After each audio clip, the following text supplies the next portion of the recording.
शिवाची नाही येणे जाणे तिला म्हणणे अति मिथ्या गोड अशी कथा.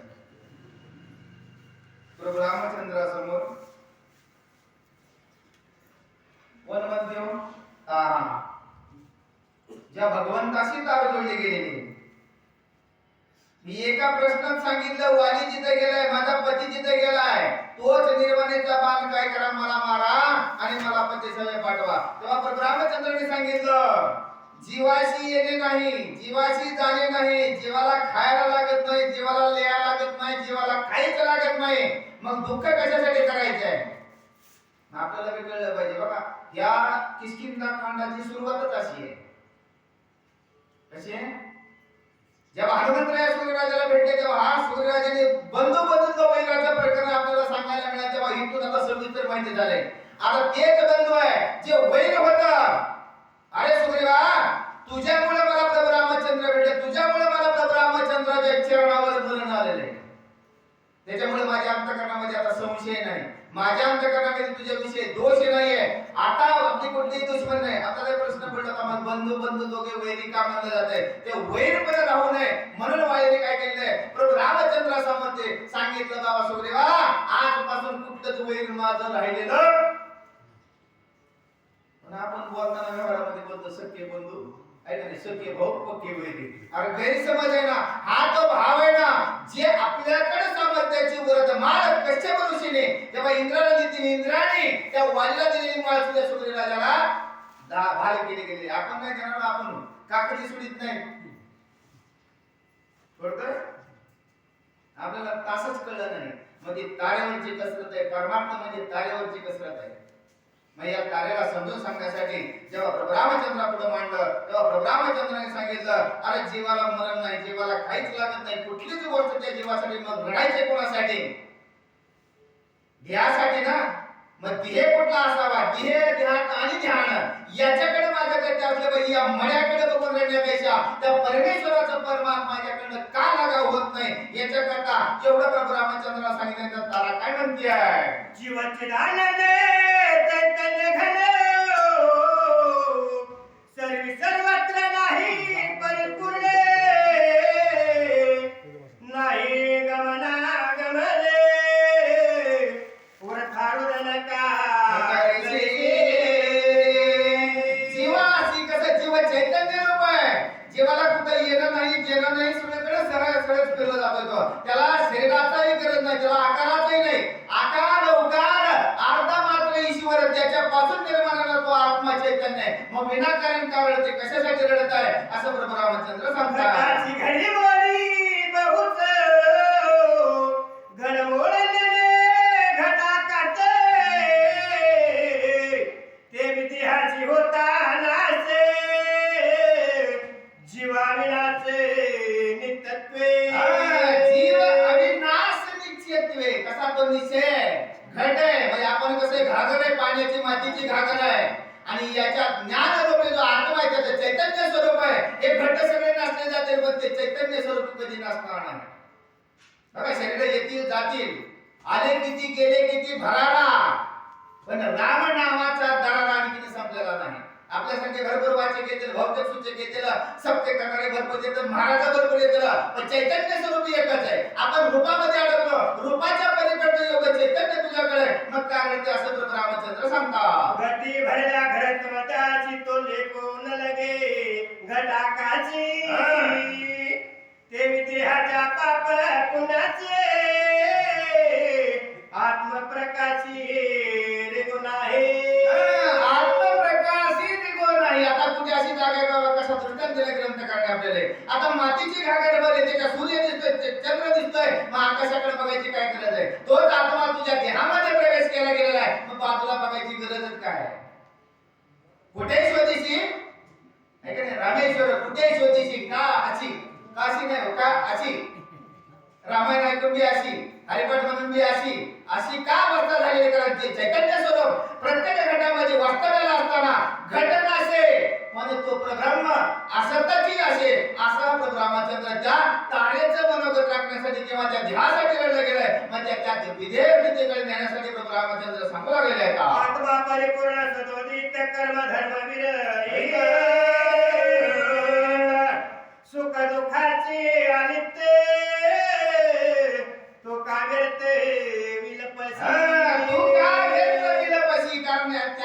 आत्म्याला काहीच गरज नाही हो. देह आत्मा देहामध्ये आहे तोपर्यंत सुख कळतंय, दुःख कळतंय, चांगलं कळतंय, वाईट कळतंय, है की नाही? पुढचा मेलेलाही कळतो. पण जोपर्यंत याच्यातला आत्मा निघून गेलास मडे असं कर्तृत्व न घडे. आत्मा असा कुठे ठेवता येतो का नाही ठेवता येत? दिसतो का नाही दिसत? आहे ना? जेवढ्या जेवढ्या गोष्टी दिसत नाही तेवढ्या सगळ्या काय तर सत्य आहे का? आणि जेवढ्या जेवढ्या दिसते तेवढ्या सगळ्या नाशिवंत आहेत. नाशिवंत देह जाणार सगळं वेचितो काळ निरंतर. त्याला खंडत नाहीये. मग काय दुःख त्याचे कार्य? ते चैतन्य स्वरूप दिसणार नाही. तुला चालवणारा दिसतच नाही, तुला बोलवणारा दिसतच नाही. असंही तुझ्या घटामध्ये भरून दिलेलं आहे. देह तव जड काष्ट प्राय त्याशी सुख दुःख संबंधन होय.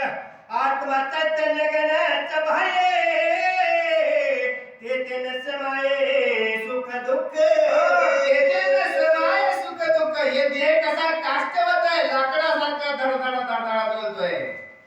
चैतन्य स्वरूप आहे, हे आत्मा स्वरूप आहे. बाह्य कारणे पण तिथं कोण दुःख करतं का नाही? त्या शरीरासाठी दुःख केलंय. आत्मा कशाकडे चैतन्य माया निघून जातोय असं या नाशिवंत देहासाठी किंवा या पतीसाठी असं का दुःख करू लागलेली आहे? दुःखाचा हा मारा कोणाच्या बादी श्रीरामचंद्र याचा उकल सांगा खरा. दुःख परंपरा पावावया. रामचंद्र या सुख दुःखाचं कुणाला बाधा करते, दुःख कुणाला बाधा करते हे जरा मला सांगा. म्हणजे मला त्यात असं आताशी जागेवर आली तारा आहे का? एवढं भगवंताने सांगावं लागतं. आपल्याला तेवढं सांगितलंय. आपण फक्त इथंच व्यासपीठामध्ये जागेवर येतं. व्यासपीठ सोडलं की बिघडलं काम आहे का? ते महाराजांनी सांगितलं होतं दासबोधामध्ये 4था समास आहे. कितवा? आता सद्गुरूवर नवेना तेथे मायाच बसू शकेना. हे स्वरूप माझा आज्ञाना काय कळे न कळे नेती नेती आईशी बोलती स्मृती.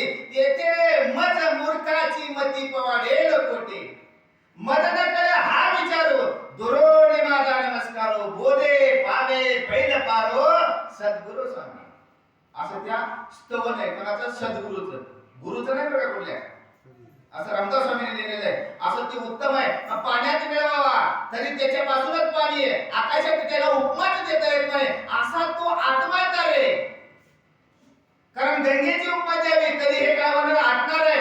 आकाशाची द्यावी तिथे नाचणार आहे. पृथ्वीची द्यावी खचणार आहे. असा तो सद्गुरू आहे, असा तो आत्मा आहे, असा तो परमात्मा आहे. असं सद्गुरू रामदास स्वामींनी त्या 4थ्या समासामध्ये उत्तमातलं उत्तम वर्णन केलं गेलेलं आहे. कारण एवढ्या पाठ म्हणतात म्हणजे सहज करून देतो भगवंत. पण ते बोध रूपी जेव्हा ग्रंथ घेऊ त्याचा बोध घेता आला पाहिजे. अरे काय मिळणे होता.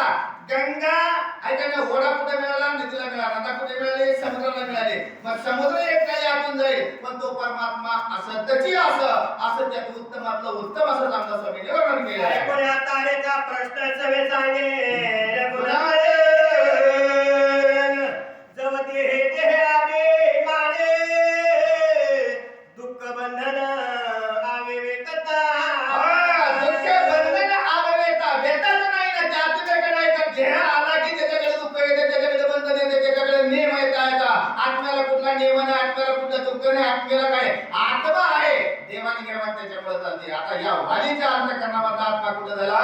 विश्वामध्ये विलीन झालेला आहे. हे आता मागत बी नाही देत बी नाही. देते का? देत नाही ना. मासाई प्रभू रामचंद्राने सांगितलं जेव्हा तारेला एक प्रश्नाचं म्हणजे आपली कितीच अवस्था आहे. जर मला हे गुढ कळलं तर मी या गोष्टी का मागणार नाही किंवा त्या गोष्टीसाठी दुःख करणार नाही असं प्रभू रामचंद्र सांगतात. हे सभाई चैतन्य घान तेथे मित्य भाचे देहाभिमान. जेवी दोरांगे सर्पपणे तेवी संपूर्ण देह मिथ्या. कारण का संशयाला आहे. संशयाचं निधन करण्यासाठी. मग जीवाला पीडा नाही मग कुणाला पीडा आहे? अरे त्याच्यातलं चैतन्यच निघालं. जसं एखादी दोरी पडावी आणि ते साप म्हणून बघावं तसं आहे का? तसं या शरीराची अवस्था आहे का नाही? मेल्याचं 4 तास सांभाळत जाते. पण लय लाडाच्या प्रेमाच्या आपल्या जर समजा 8 तास लय लांबून पाहुणे येतात आता. मग त्याच्यात वायू सांगितलेले जातात. ते वायू गेला पाहिजे. तो 5वा वायू धनंजय. आणि तो धनंजय वायू जर निघून गेला हे मड ओलतच नाही. त्याला तूप लावावं लागतं गुडघे वळवायला. मग त्याचा विधी कधी सांगितलं 4 तासाच्या आत त्या माणसाला काय करायचं ते आता सांग विल्हेवाट लावता आली पाहिजे असं कोण सांगायला कार्याला प्रभू रामचंद्र सांगतात. जन्म सांगितलं गेलेलं आहे. हे बोधरूपी जेव्हा ग्रंथ आपण वाचू ना त्याच्यामध्ये चित्र दिलेले आहे तेव्हा आत्मसात झाल्याशिवाय राहत नाही. मग तोच आहे आणि त्याच्यामधून सांगितलं मग याच्यातला वायू आहे तो शेवटी जाणारा वायू म्हणजे धनंजय वायू आहे. तेव्हा माणसं म्हणजे त्याला उरकावं लागते. आता मग हे कसं काष्टवत पडलं याच्यात किंमत नाही. चैतन्य स्वरूप आहे तुझ्या अंतःकरणामध्ये भरलेलं आहे. जसं मीच स्वरूप तुझ्या समोर आहे. प्रभू रामचंद्र म्हणतात जन्म मरण देह संग्राम क्षुधा तृषा प्राण धर्मे विषयाचे भोग परमे ते इंद्रिय कर्म इंद्रियाचे इंद्रिय कर्म इंद्रियाचे. आता जे बघा खाणे पिणे झोपणे विषय वासना भोगणे हे जीवाच्या संगती आपण जे इंद्रियाकडनं कार्य केले जात आहे. इथं चैतन्य भगवंताचं काही सामर्थ्य का नाही इंद्रियाद्वारे हे कार्य केलं जात आहे.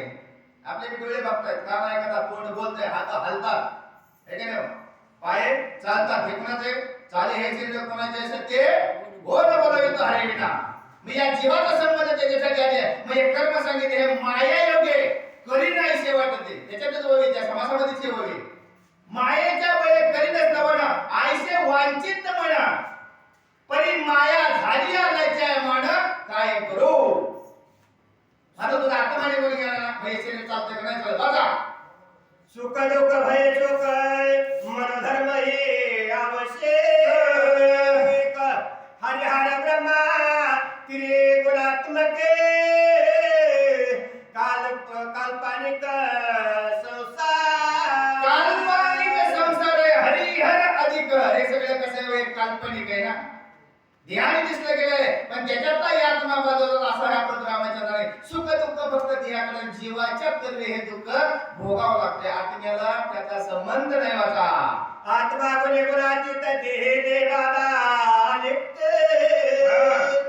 तेही विषयाचा दृष्टांत सुनिश्चित अवधारी सुनिश्चित अवधारी. आता चित्त काय करायचे शुद्ध करायचंय याच्यामुळे सगळं केलं जातं म्हणजे जीवाच्या पण आत्मा चैतन्य बाजूला आहे.